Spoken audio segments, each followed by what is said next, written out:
Hola, nos volvemos a encontrar en este espacio de reflexión y construcción de conocimiento. Un programa de ustedes, Jóvenes en TV. Mi nombre ya lo conocen, soy Paula Valdés y hoy hablaremos de uno de mis temas favoritos, la lectura. ¿Sabías que nuestro cerebro se transforma una vez que aprendemos a leer? Y el cerebro es solo el inicio. Todo cambia una vez que agarramos el hábito de la lectura. Ese hábito que te lleve a vivir otras vidas, tener experiencias, amigos, amores, conocer lugares. ¿Es recomendable formar el hábito de la lectura? No tengo la menor duda, por supuesto que sí. ¿Cómo se forma este hábito de la lectura? Lo veremos hoy. También nos acompañarán en nuestro programa dos escritores y voraces lectores. Quédense con nosotros, esto es Jóvenes en TV.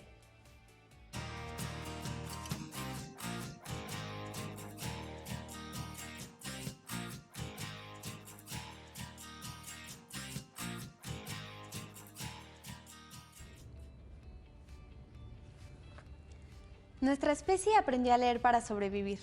Leían la humedad en las piedras buscando agua, las huellas de animales que podían ser peligrosos o comestibles. Leían el cielo, las nubes. El mundo era un libro abierto que ellos debían descifrar lo mejor posible. Y aprendimos a narrar por lo mismo. Había que transmitir y comunicar lo vivido. Con los siglos, el aprendizaje y la construcción de conocimiento. La lectura también evolucionó.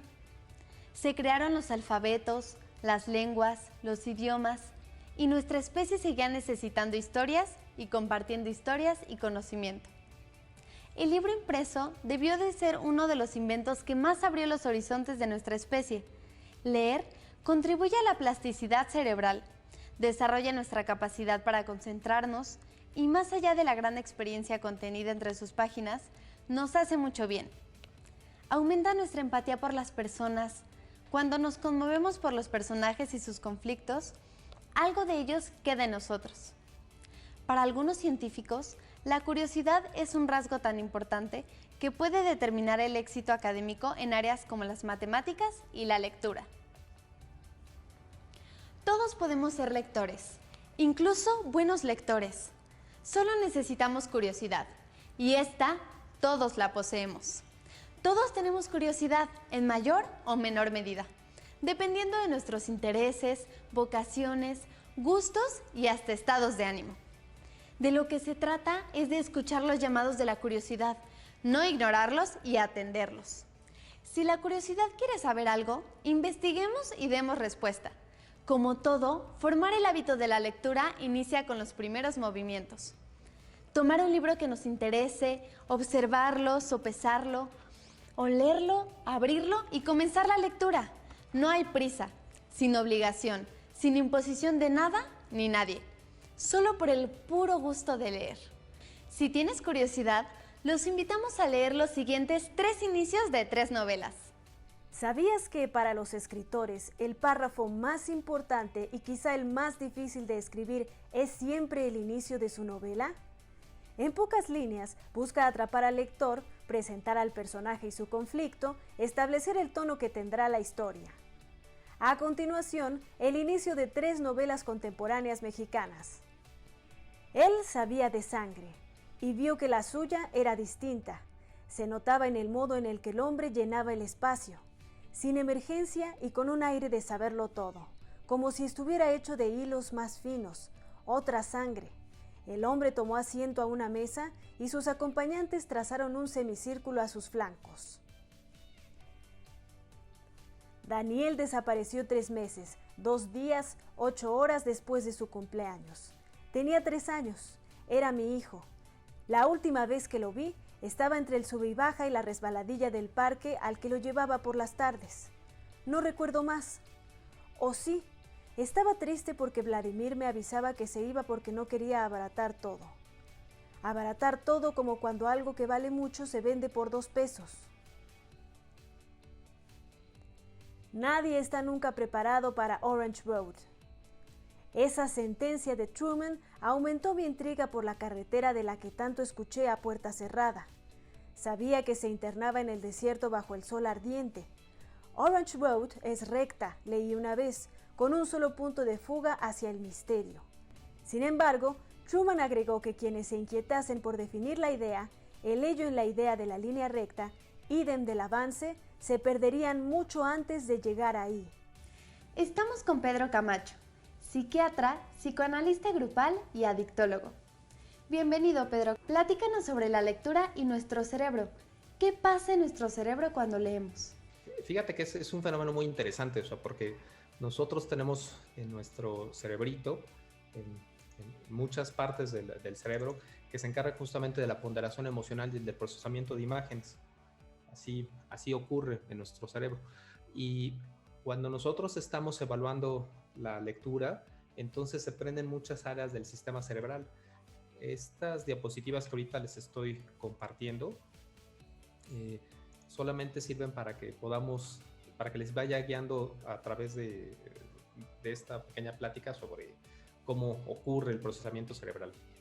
Entonces, lo que les quiero transmitir, y eso quiero enseñarles con imágenes, es que nuestro cerebro tiene diferentes partes. Y en esta parte profunda de la corteza temporal, junto con algunas regiones de la corteza occipital, que es la parte de aquí atrás, o sea, la parte de las sienes y la parte profunda del cerebro, o sea, una vez más, la parte que está por debajo de nuestras sienes y la parte occipital de nuestra cabecita participan en el procesamiento de la información visual, pero también de la escritura.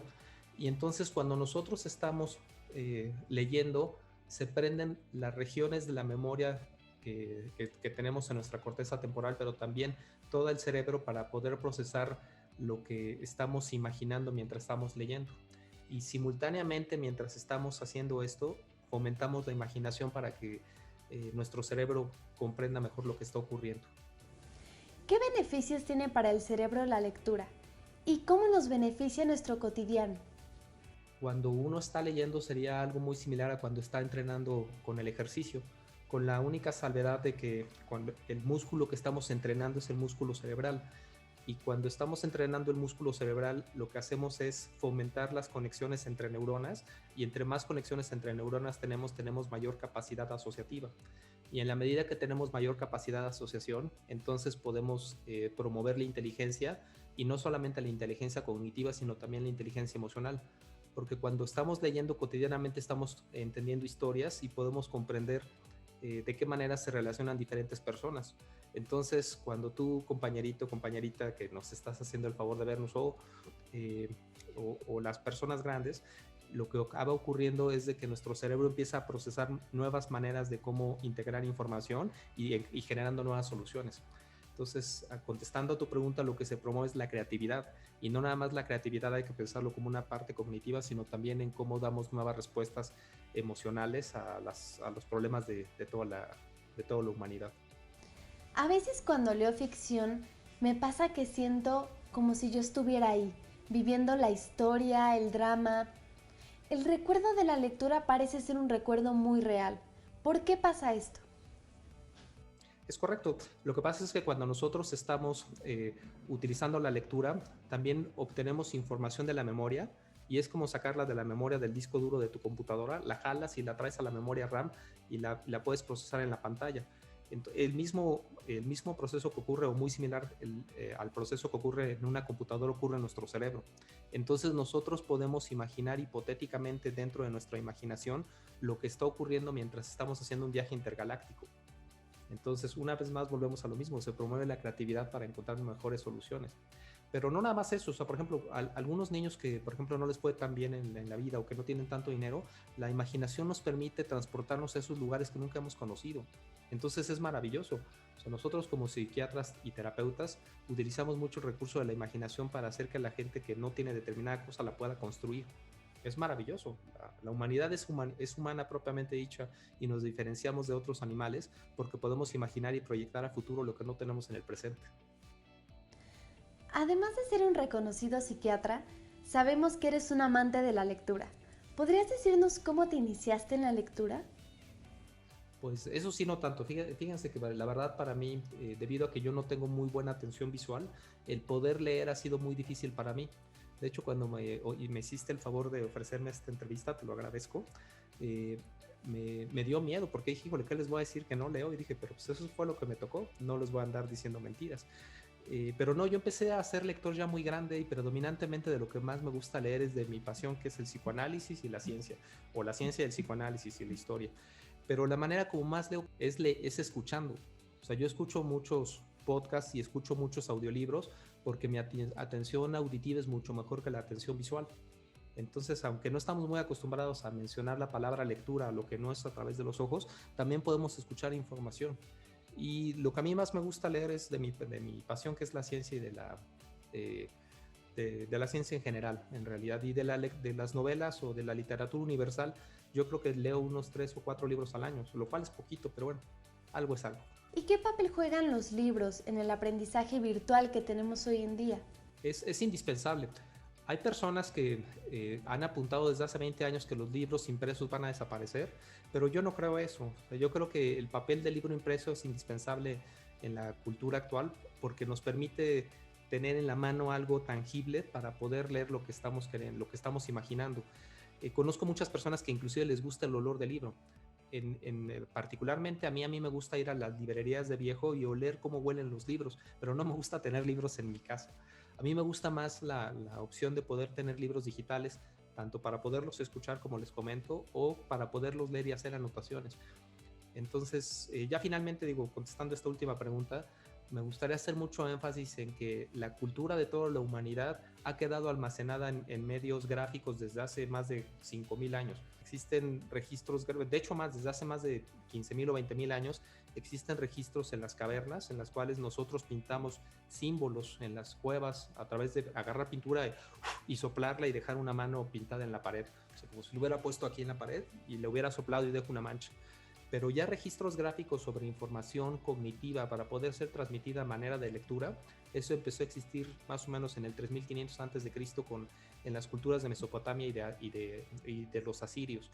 Y desde ahí la transmisión de la información a través de la lectura se ha vuelto indispensable y un baluarte de la humanidad. Así que claro que van a seguir existiendo los libros sí o sí. Es parte de lo que nos define como humanos y como una cultura humana. ¿Y qué libros o autores nos recomendarías a nosotros los jóvenes? Uy, El Principito. Definitivamente el libro que yo más he disfrutado como adolescente o como adulto, lo he leído 3 veces, es El Principito. Definitivamente imaginar que dentro de una boa o que de una serpiente hay un elefante ha sido maravilloso. Frankenstein de Mary Shelley, también definitivamente hay que leer el libro. Es una maravilla de la literatura escrita a principios del siglo XIX. Y cualquier cosa que llegue a sus manos. Ayer justamente estaba platicando con un querido amigo que me decía, si te llega un periódico, si te llega una revista, cualquier cosa que puedas, nutra tu retina y nutra tu cerebro con cualquier cosa que llegue a tus manos. Pedro, te agradezco mucho esta entrevista. Pues te agradezco mucho, es un placer que me hayas invitado y hay que fomentar obviamente la cultura de género y de la equidad y pues nada más, creo que muchas gracias. Vamos con otra interesante entrevista, pero antes veamos este video. La experiencia de lectura siempre puede hacerse en silencio o en voz alta. Te recomendamos leer el siguiente fragmento del Canto Primero de Altazor de Vicente Huidobro, en voz alta. Altazor, ¿por qué perdiste tu primera serenidad? ¿Qué ángel malo se paró en la puerta de tu sonrisa con la espada en la mano? ¿Quién sembró la angustia en la llanura de tus ojos como el adorno de un dios? ¿Por qué un día de repente sentiste el terror de ser? Y esa voz que te gritó, vive si no te ves vivir. ¿Quién hizo converger tus pensamientos al cruce de todos los vientos del dolor? Se rompió el diamante de tus sueños en un mar de estupor. Estás perdido, Altazor. El día de hoy nos acompaña el escritor Isaí Moreno, autor de No son tantas las estrellas, El suicidio de una mariposa y recientemente de la extraordinaria novela corta Orange Road. Además de catedrático, es un gran lector. Isaí, bienvenido. Muchas gracias, Paula. Cuéntanos, ¿cómo era para ti la lectura antes de ser escritor? ¿Qué libros buscabas cuando eras adolescente? Interesante pregunta. Fíjate que para mí la lectura empezó por libros religiosos. Y es muy interesante porque los libros religiosos, en particular la Biblia, pues están llenos de historias, ¿no? Están llenos de un contenido de muchos niveles, algunas de ellas, por cierto, malsanas, algunas de esas historias, por cierto, guiadas por las oscuridades del alma, ¿verdad? De la condición humana. Y ya, bueno, posteriormente en mi casa había pocos libros de otro tipo que no fueran religiosos, pero teníamos por ahí, yo tuve acercamiento a Genoveva de Brabante. Yo creo que es uno de mis primeros libros literarios en el nivel de una novela breve de corte medieval, que es muy, muy interesante, se ha adaptado al cine, se ha llevado a muchos ámbitos. Y otro de los libros que fueron, digamos, torales para mí, fue un libro breve, un cuento ilustrado en ese momento, porque tú sabes, Paula, que todos empezamos por literatura ilustrada, ¿verdad? Por los álbumes ilustrados de pequeños.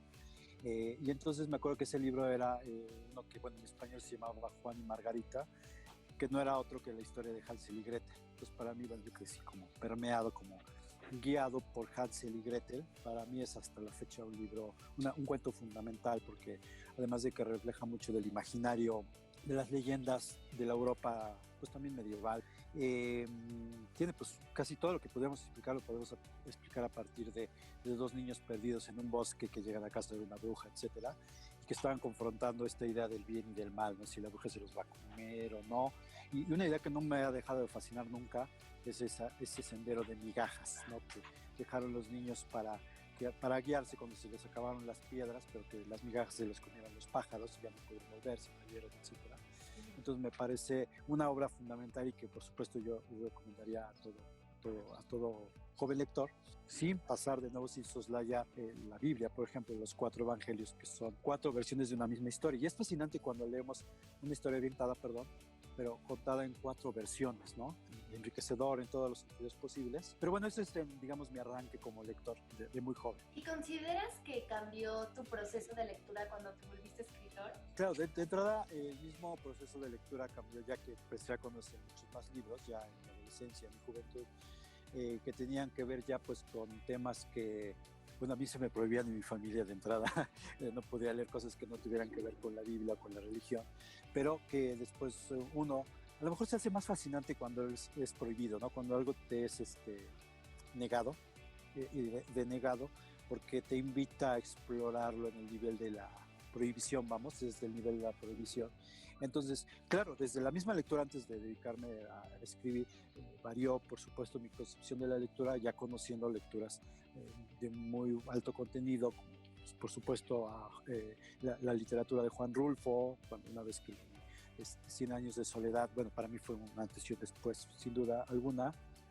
Sí cambió radicalmente el concepto, ya desde la literatura misma, ya en el oficio de la escritura, por supuesto, pero sí debo aclarar que siempre el escritor antes que otra cosa es un lector. Eso es muy, muy importante. O sea, uno nunca deja de ser lector. ¿Y tú consideras que se necesita de disciplina para ser un buen lector? Sin duda alguna. Se requiere constancia para leer, se requiere obsesión, también se requiere sin duda una obsesión y ante todo esa disciplina va ligada al placer. Podemos leer donde queramos, cuando queramos, sin duda, no tenemos que ponernos un horario estricto, pero sí debemos tener una cuota de lectura si de veras queremos ser lectores. O sea, no podemos decir esto de que leer 20 minutos al día. Yo creo que sería más tiempo, esta campaña que hubo en algún momento. Tener también claro una ruta de libros que leer, sin duda alguna. Siempre, insisto, libros que leamos por deleite, y de vez en cuando también hay que leer libros que son parte como del imaginario cultural a nivel global, y de pronto podemos decir, es que a mí a lo mejor el Quijote no me llama tanta la atención, pero es bueno entrar al Quijote al menos para concederle el nivel de duda, ¿no? Que merece cualquier libro, ¿no? Entonces sí requiere disciplina, sin duda alguna. ¿Y qué haces tú cuando un libro en las primeras 10 o 20 páginas no te atrapa? Lo dejo sin duda alguna. Ahora, como yo me desarrollo en el campo de la novela, sé que a veces las novelas, por su complejidad, por su temática, por su estilo, en las primeras páginas a lo mejor no logro cómo entregar. Les doy la oportunidad y de pronto si en la página 30 y tantos me empieza a premiar con un hallazgo, con algo que sí me empieza a dar placer, pues le doy esa oportunidad, ¿no? Pero no pasa cuando leo un cuento. Si el cuento no me atrapa desde las primeras 5 líneas, lo dejo.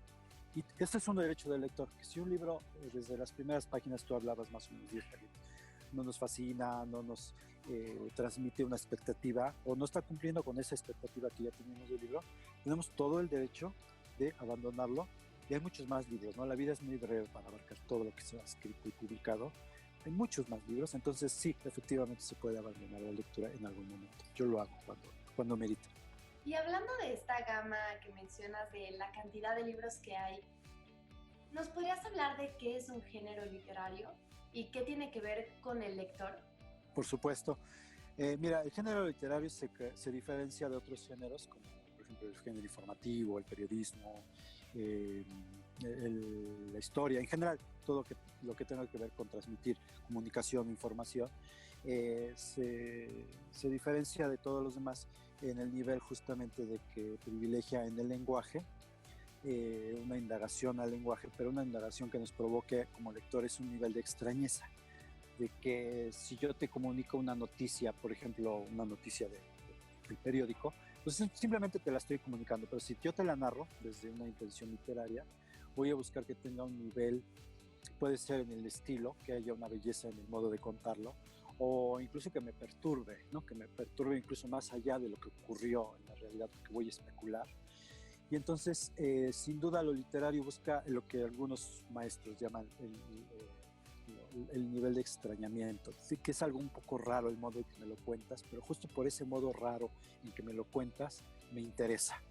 Si no, me estás contando lo que yo ya sé simplemente y pues no me voy a sentir ese interés. Entonces creo que yo, si tengo que definir el género literario, es eso que se narra o se cuenta o se transmite, pero con un nivel estético, con un nivel que implica esta cierta rarificación de la que te hablaba, pero que por supuesto nos obliga, nos va a interesar, nos va a intrigar, nos va a generar un germen de algo, que nos va a invitar a leer, sin duda alguna. Isaí, sabemos que la mayoría de los libros son muy caros y para muchas personas esto es algo inaccesible. Entonces, ¿de qué otra manera podemos accesar a la lectura, tener accesibilidad a otras, a lo mejor, plataformas para poder leer? Muy bien, muy buena pregunta. Efectivamente, y más en los días que atravesamos, ¿verdad? De crisis, en los días de incertidumbre que estamos pasando, podemos efectivamente darnos cuenta de que es caro en ocasiones. Se puede pensar que es algo de élite, ¿verdad? De tener libros, pero efectivamente la tecnología, hay un montón de plataformas que comparten libros incluso de manera legal, libros que son ya parte de las bibliotecas globales, ¿verdad? Los clásicos, vaya, para no ir tan lejos, siempre van a estar ahí. Los clásicos, en general, autores de muchas otras índoles, los podemos leer a veces en muestras de libros, a veces los mismos editores suelen ser generosos y nos obsequian los libros, y los editores independientes tienen programas en ocasiones para que compremos libros a un buen precio. No hay pretexto para no leer, eso sí es clarísimo, sí podemos leer. Isaí, y para finalizar, ¿podrías darle a nuestros jóvenes un consejo para acercarse o motivarse a la lectura? Bueno, de entrada que primero pidan consejos de buenos libros, por ejemplo pueden buscar reseñas de libros, bueno, ya sea con amigos, con profesores, con familiares. Eso es un primer paso, que primero nosotros nos recomienden un buen libro, pero después que nosotros ya nos volvamos cazadores, vamos a llamarle así, de títulos, cazadores de los libros que nos interesan, para que en algún momento podamos recomendarle a otros. Entonces, el hábito de lectura empieza con que leamos un libro que de verdad nos atrajo, que disfrutamos en serio, y buscamos otro libro que se emparente con esa lectura, con nuestros temas también. Es importante que sí sepamos hallar los libros que pues, nos atañen por nuestra temática, por nuestras búsquedas existenciales y vivenciales, porque es lo que buscamos cuando leemos, las cosas que involucran nuestra existencia. Entonces yo ese es el consejo que doy, que nos guiemos por ahí, por esa búsqueda, y de nuevo, insisto, el placer por leer. Cuando no hay placer en algo, con toda libertad, y ese es uno de los 10 mandamientos de Pennac, de Daniel Pennac, del lector. Cuando un libro no te interesa, abandona y empieza otro que sí te interesa. Buenísimo consejo. Isaí, te agradezco mucho esta entrevista. Gracias, Paula, gracias al equipo y un placer haber estado con ustedes. El placer fue nuestro. Así que ya lo saben, la lectura por placer puede ser algo que nos cambie la vida. Encuentren qué libro les gusta y comiencen a leer. Terminamos con este programa dedicado a la lectura y sus efectos en nuestro cerebro y vida.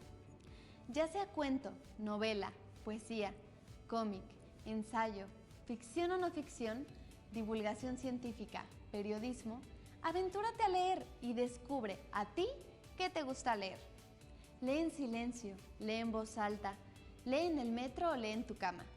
Lee para ti o para otros. Verás que es un verdadero placer. Si inicias el hábito, seguro no lo sueltas. Déjate transportar y transformar por las huellas que han dejado otros contemporáneos o antiguos para darnos pistas de las 1001 posibilidades de habitar este mundo. Deja que los circuitos neuronales tejan esas historias que están ahí esperándote. ¿Qué podrían decirnos ustedes de su experiencia lectora? ¿Qué libros planean leer próximamente? Cuéntanos en nuestras redes sociales. Hagamos de este programa un diálogo de jóvenes en TV. Vamos a activar también los circuitos nerviosos y el sistema musculoesquelético. Después, no te pierdas las sorpresas que da el pensamiento matemático con el caso de la ecuación más famosa.